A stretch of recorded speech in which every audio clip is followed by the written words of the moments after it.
유튜브 시청자 여러분들 반갑습니다. 인중입니다. 제가 문화사업 업계에서 중국 돈 받아가지고 망한 사례에 대해서 되게 많이 이야기를 해드리잖아요. 오늘 여러분들께 제가 들려드릴 이야기는 게임 업계의 이야기입니다. 바로 아이러브 니키의 IP를 활용해서 나온 샤이닝 니키라는 중국 게임인데요. 게임 업계는 제가 전문적으로 아는 분야는 아니다 보니까 직접 게임 업계에서 지금 개발자로 일하고 있는 친구와 인터뷰를 했고 그 인터뷰 영상도 오늘 공개를 할 거예요. 우선 어떤 문제가 있었는지 얘기를 해드리자면 사건의 발단은 이렇습니다. 샤이닝 니키라는 중국 게임이 한국에 출시가 돼요. 전형적으로 옷 예쁘게 입히고 결투하고 하는 그런 매니아들을 위한 모바일 게임입니다. 옷을 입히고 내 캐릭터를 꾸미는 게 주 컨텐츠인 게임이다 보니까 당연히 예쁜 옷들이 많이 나와야겠죠. 그런데 그 의상 코스튬 중에 대한민국의 전통 의상인 한복을 아름다운 중국의 전통 의상 한푸를 입어보세요 라고 하면서 출시가 된 거예요. 저 한푸라고 할 때 뿌는 의복할 때 복자를 한자로 하면 뿌가 되거든요. 그러니까 진짜 이름까지 한복이라고 그대로 가져다 쓴 거예요. 우리나라 사극에서 볼 수 있는 전통적인 한복 의상을 게임 코스튬으로 내놓고 중국의 전통 의상이라고 얘기를 하고 있는 거죠. 그래서 많은 한국인들이 이 코스튬에 대해서 샤이닝 니키 측에다가 항의를 했어요. 그런데 그 중국 회사 측의 입장은 이렇습니다. 한복은 중국 조선족의 전통 의상이다. 조선족은 중국의 소수민족 중에 하나니까 한복은 중국의 전통 의상이라고 할 수 있다. 개소리하고 있는 거죠. 얼마 전에는 중국판 쇼미더머니에 조선족 래퍼가 나와가지고 조선족 전통 민요를 랩으로 준비했습니다 라고 하더니 아리랑을 랩으로 들고 나와서 중화 소수민족 위대한 중국 막 이 지랄을 하더니 말이죠.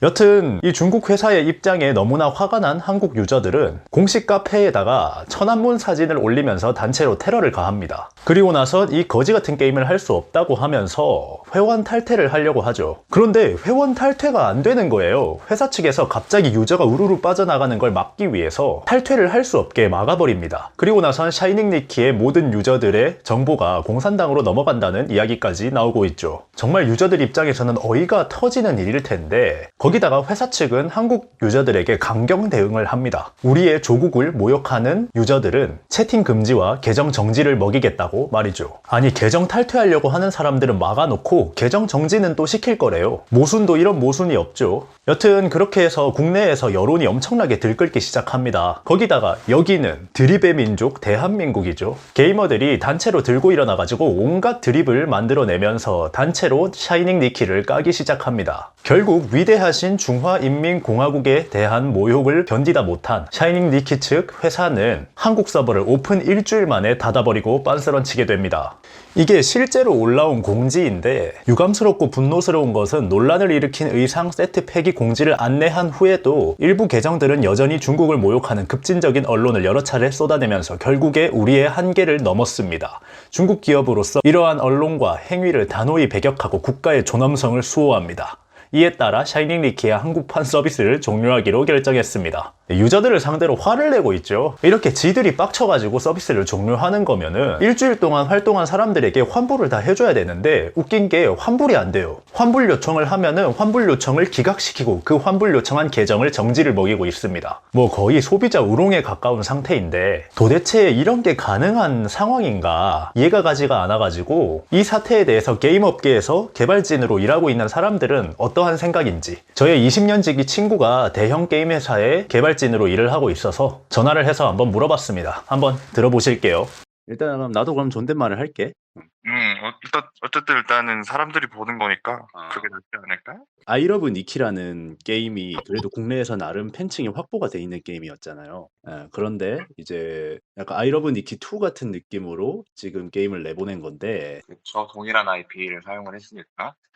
그런데 이제 그런 팬층이 좀 있는 게임이 이렇게 그 국가적인 뭔가 역사 문제 이런 거 가지고 일방적으로 이렇게 한국 서버를 닫고 자기 본국으로 돌아가면서 이렇게 공지에 약간 우리 중국 만세 약간 이런 느낌의 공지를 쓰고 서버를 닫는다는 게 약간 게임 업계의 도덕상 이게 업계 사람으로 봤을 때 있을 수가 있는 일인가? 저는 사실 있을 수가 없다고 생각을 하거든요. 일단 이게 기본적으로 사람들이 잘 모르는 게 게임을 개발하는 데가 있고 게임을 운영을 하는 곳이 따로 있습니다. 아이러브 디키 자체는 중국에 속해 있는 중국 회사가 만든 게임이고 한국은 그거를 서비스해주는 운영 업체일 뿐이에요. 개발사에서 너희한테 운영 권한을 주지 않겠다라고 해버리면 사실상 운영사 입장에서는 어쩔 수 없이 그걸 받아들여야 합니다. 사실 중국 입장에서 봤을 때는 우리가 이 게임을 중국의 전통성을 알리기 위해서 개발을 한 게임이다 라고 했기 때문에 이렇게 나온 거지만, 한국이라는 것 자체가 한국의 미가 확실히 많이 들어가 있는 거기 때문에 한국인 입장에서 봤을 때는 굉장히 열받는 일이 되겠죠. 게임 업계에서 일하는 사람 입장에서 한 국가 유저 전체를 버리면서까지 좀 제대로 된 피드백 없이 갑자기 이렇게 도망을 간다, 이런 느낌이잖아요. 이게 런 하는 게 뭐 저도 뭐 아이돌 업계 입장에서 런 하는 게 한두 번이 아니다 보니까 게임 업계에서는 이런 경우가 많은지 좀 궁금하네요.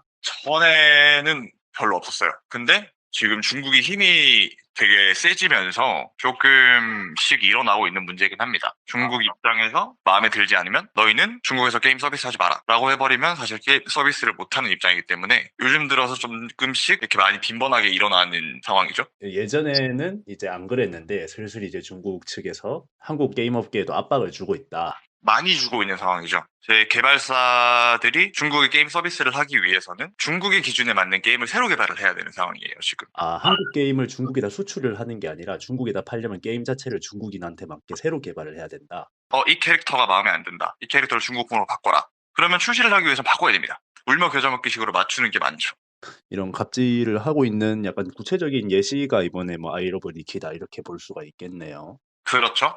어떻게든 본인들의 입맛에 맞는, 그러니까 본인들이 원하는 게임만 출시하겠다라는 입장인 거고, 너희가 맞추지 않으면 우린 이런 식으로 너희한테 서비스 안 할 수도 있다. 반대로 너희 게임을 우리 쪽에 서비스 못하게 할 수 있다 라는 형식으로 봐도 되는 거죠. 게임 업계 입장에서 보면 어이가 없지. 왜냐면 서비스라는 것 자체가 유저랑 개발사의 약속인 건데, 너희가 우리한테 이만큼 관심을 줬으니 그거에 상응하는 서비스를 제공하겠다, 이거에 대한 약속인 건데, 그런 거 없이 마음에 안 들어? 그럼 안 할게. 사실 이거 자체가 굉장히 어이없는 일이고 앞으로도 있으면 안 되는 일인 거지.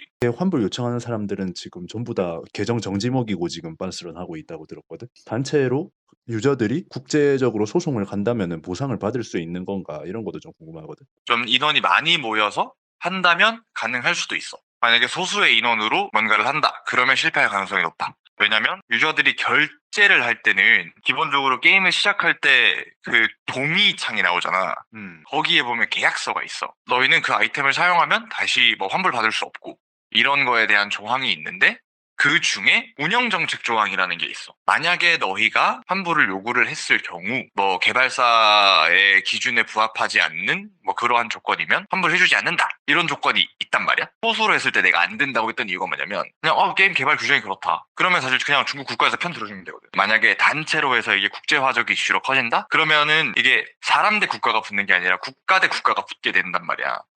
그래서 가능성이 있다고 얘기를 하는 거고. 그러니까 아예 국가적 단위의 스케일이 되지 않으면은 돈 받을 확률이 너무나 낮다, 이런 거지. 이런 식으로 아이러브 니키처럼 그냥 정지시키고 빤스런? 이거는 사실 말도 안 되는 얘기인 거지. 결국에 게임 업계도 중국 돈에 흔들리고 있고 개발진들도 울며 겨자 먹기로 일을 하고 있다는 겁니다. 그리고 나서 인터뷰 이후에 카톡이 한 번 더 왔는데, 결국에 한국 쪽의 기술력은 중국 측이 거의 다 빼간 상태고 인해 전술로 밀어붙이니까 한국 회사들이 많이 밀려나고 있다고 하죠. 저 나라의 방식은 언제나 똑같습니다. 그런데 다 알면서도 늘 당해야 된다는 게 가슴 아플 뿐이죠. 자기 나라 발전시키는 거 가지고 뭐라고 말을 할 수는 없어요. 하지만 이런 몰상식한 방법들과 국제법에 통용되지 않는 양아치 짓거리를 하면서 이득을 보고 있는데 어느 누가 좋아라 하겠습니까? 자기 나라 안에서만 역시 위대한 중국 이러면 뭐합니까? 전 세계가 다 양아치 국가로 보는데. 제가 유튜브를 처음 시작했을 때 제가 직접 윤동주 시인의 생가에 가서 찍은 영상이 있어요. 거기에 윤동주 시인이 조선족이라고 표시가 되어 있거든요. 정작 윤동주 시인의 가족들은 지금 다 한국에서 살고 있는데 말이죠. 그래서 이거는 동북공정을 하려고 역사를 왜곡해놨다라고 이야기를 하니까 정말 귀신같이 중국인들이 달려와서 윤동주 시인은 조선족이 맞다면서 악플을 달더라고요. 동북공정에 소수민족들이 세뇌되고 활용되는 게 보고 있으니까 참 마음이 아팠습니다. 넷플릭스를 통해서 한국의 전통의상인 한복이 굉장히 많이 알려지고 있거든요. 서양권에서는 갓을 보고 코리안 캡이라고 하면서